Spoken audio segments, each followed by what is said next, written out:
So just want to say, wow, a lot really happened this episode with the lessons learned along the way. So first lesson being your actions have consequences. Second lesson being animals are really, really dangerous, whether they're super powered up or not, right? And third, it's not a lesson, but third thing is we're getting the old William Butcher back. I'm so happy. All right.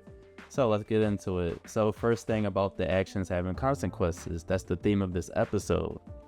And, you know, whether you did something 3 episodes ago or 3 seasons ago, it'll affect you in the future at some point, either now, right, where we're currently at, or later. So, you know, we see this as we begin with Starlight.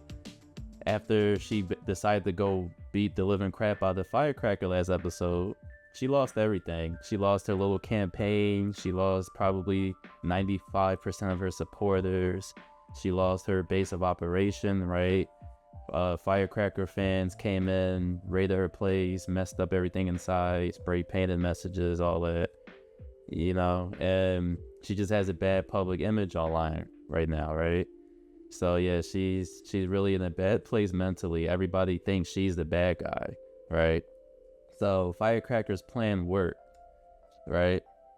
And, you know, Sister Sage is the one that planned this, but here's what I like. Remember it was like the last episode, Firecracker's like, oh, you're one of the uppity ones, or you're one of the good ones, right? She said something real bad to Sage. So basically, Sage planned this whole campaign thingy last episode just so Firecracker could get beat up, right? That was her way of fighting Firecracker. And Firecracker picked up on it. She's like, yo, you set me up like that. And she's like, well, yeah, that's what you get. So that's just another example of actions having consequences, right? So I just really think that's cool. This also happens with Huey and his dad, and you know what's going on with that storyline. How he chose not to put the compound V in his dad, but the mother did. So the dad does end up coming back to life, right? But it's like a monkey paw situation where in that story they wish for whoever died to come back to life, but they're not going to be the same as they were before they die, right? So their body is there, but that person mentally is somewhere else or dead, right? So when Huey's dad wakes up, he seems normal, he's talking, and, you know, the 3 of them are having nice family bonding time. So Huey goes back to go get him a diet Snapple. He comes back to the room, the dad's gone, right? So it turns out the dad has gained, you know, powers, of course, but his powers are to phase through things. And yeah, and also the compound V is messing with his brain because he was supposed to die from the stroke he had. So it's kind of like messing with his memories, right? So he's in the present day, but he's still thinking that in his mind, he's at the time where Huey was only 11 years old, which is right when the mother abandoned him, right? So with his new powers, you know, he can't control his mind. He's blacking out. He's phasing through all the walls and phasing through patients and doctors and nurses and everything. So then, like, he basically just finally sees the mom and he just loses it because that part of his mind all those years ago are still freshly mad at her. So it was the appropriate response in that situation from his point of view.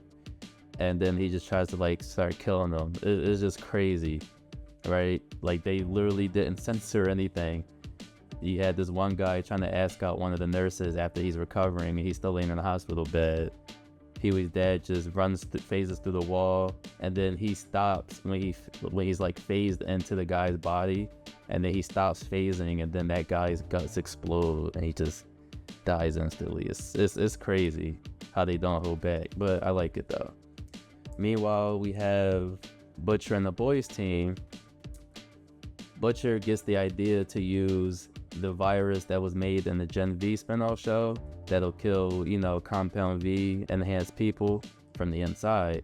So he's like, yeah, we can use this to kill Homelander once and for all, right?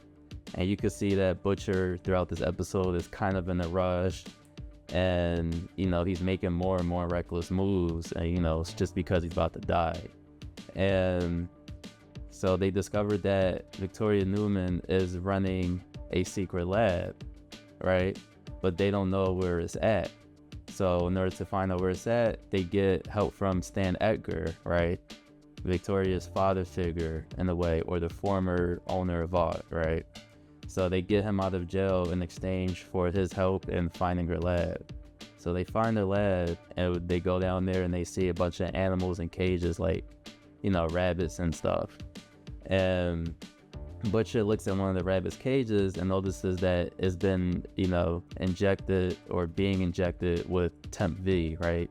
Which is the, let's say pre-version of Compound V, right? It's not fully developed, but it will still give you power. But there are consequences to using it, right? As we've seen with Butcher. So he lets it go. And then later in the episode, the boys team and, Victoria are kind of like forced to work together because, they want to find her boyfriend. Victoria wants to find her boyfriend, right? But here's where crazy stuff come in, and it ties into the whole lesson of animals being dangerous, as I said in the beginning. She's been experimenting on animals, or I should say her boyfriend was doing experiments on the animals with Compound V, Temp V, whatever version of it, right? And the animals get superpowers. It works on animals as well. Yeah.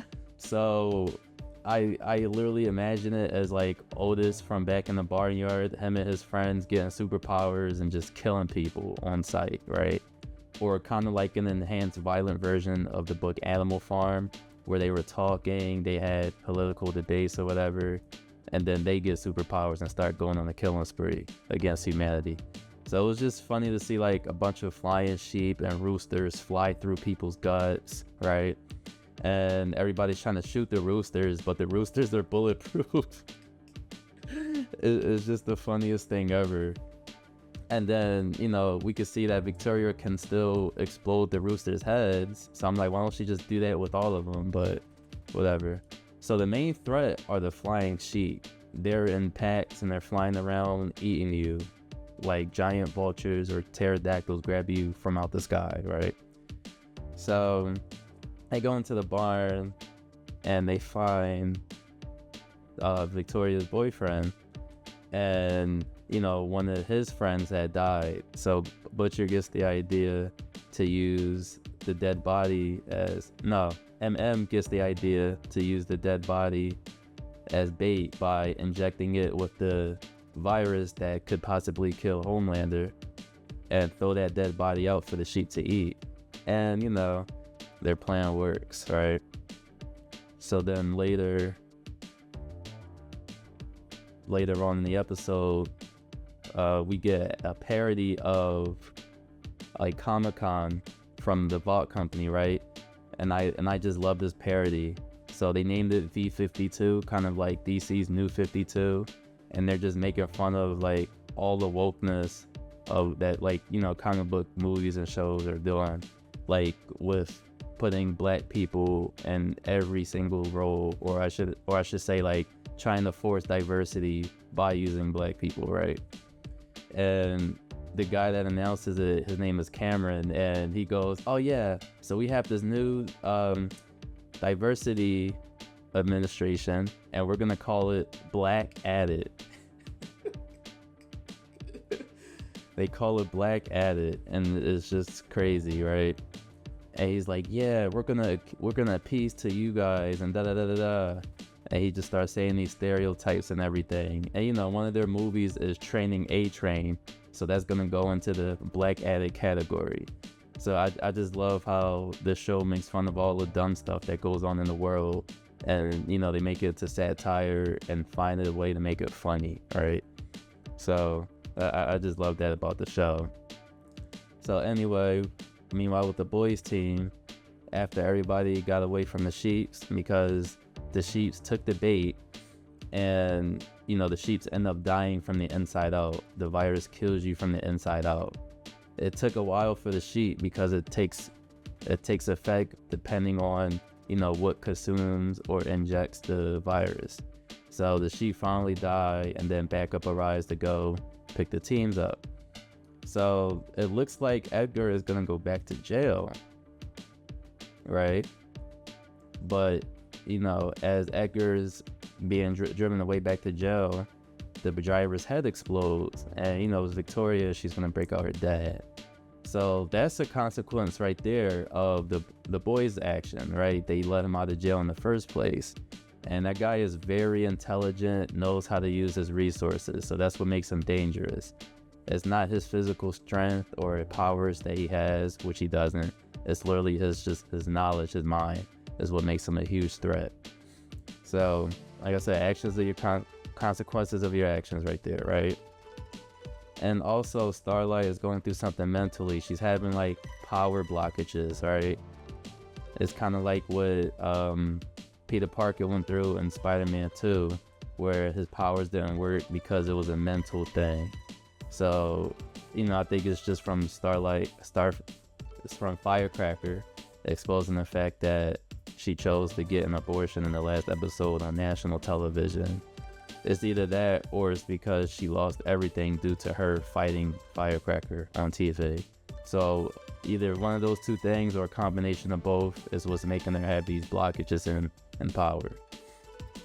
So, and now we're about to start getting the old William Butcher back, because he's starting to do more ruthless things, right? So, for example, when everybody escapes the barn, there's no sign of Victoria's boyfriend, right? They only find his leg once the investigation team comes in. They're like, oh yeah, we only found this. So it looks like he's dead. But then it's revealed that, oh, William kidnapped him and cut off his leg to make it look like the sheep ate him, right? But he really has him locked up somewhere. And Butcher is having to talk with his old friend Kessler, right? Which is now confirmed to be an illusion at this point. Because throughout the season so far, he's been having hallucinations of people from his past. I assume all of them aren't alive anymore, because he also hallucinates his dead wife, who died earlier in the series. And yeah, he's just talking to him. He's looking back like, yeah, it was our idea, right? And it's an hallucination because the guy that's tied up is like looking there, but he's not like responding to that person or saying anything to that person.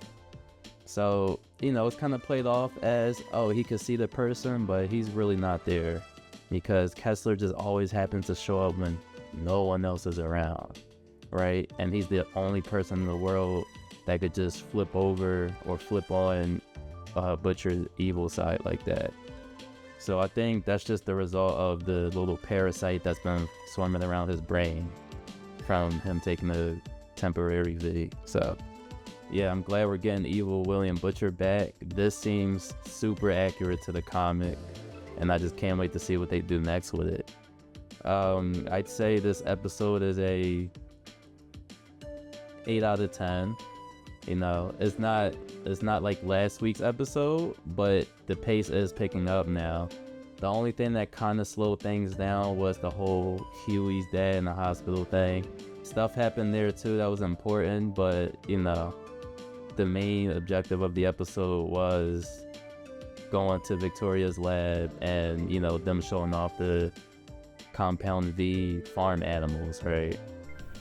Also, almost forgot, speaking of actions having consequences, we have the Homelander and Ryan scenes. So, since the last episode, Homelander has enlightenment after killing his past trauma, right? So he gets the idea to kind of use Ryan's wishes, desires, dreams, or whatever, and kind of twist his words and gaslighting him into doing what he as Homelander would do, right? So he goes, hey Ryan, what do you want? And Ryan goes, I just want to save people, like actually save people, nothing scripted, real on saving people, right? And Homelander gives him the idea to go save this girl that's being flirted with by the guy that does all her movies and, marketing and takes care of their public image, right? Because he's been flirting with this assistant for the whole episode, basically. And she's clearly uncomfortable. So, Ryan goes up to the guy and he's like, hey, I think you should apologize to her. You're making her uncomfortable. And then he's like, okay, well, I'm sorry if I made you feel uncomfortable. And then Homelander is like, hey, I don't think that was real. You think that was real? Are you convinced, Ryan? He's like, no, actually, I'm not convinced. He's like, you should make him get on his knees, Ryan. And Ryan's like, okay, yeah, get on your knees and apologize. And he got on his knees and he apologized again. And the Homelander does the same thing again, where he's like, it's not enough. We need more, right? You need to really sell it.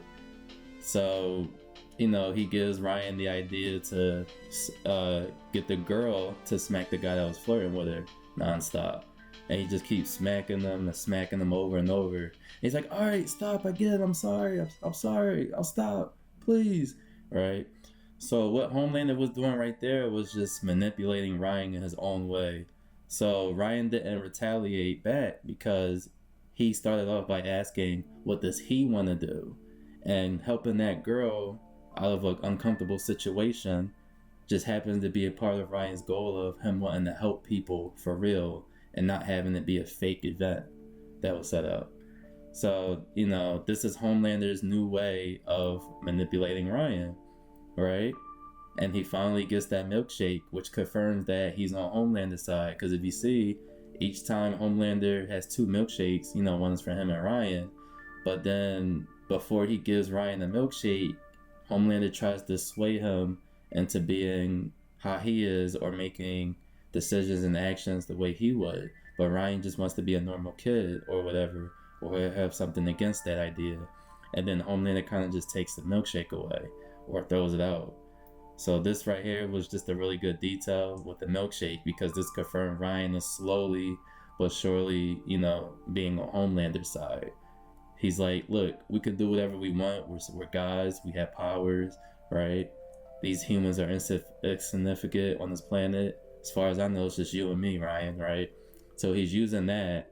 So it looks like he's letting Ryan be a person, but he's just twisting words and getting into Ryan's head without Ryan knowing it. So that's his new manipulation tactic. But that action is going to have some consequence, I'm sure, right? So that's about it for this review. Let me know what you guys think in the comments below. Be sure to hit that like and subscribe button, and I'll see you guys later.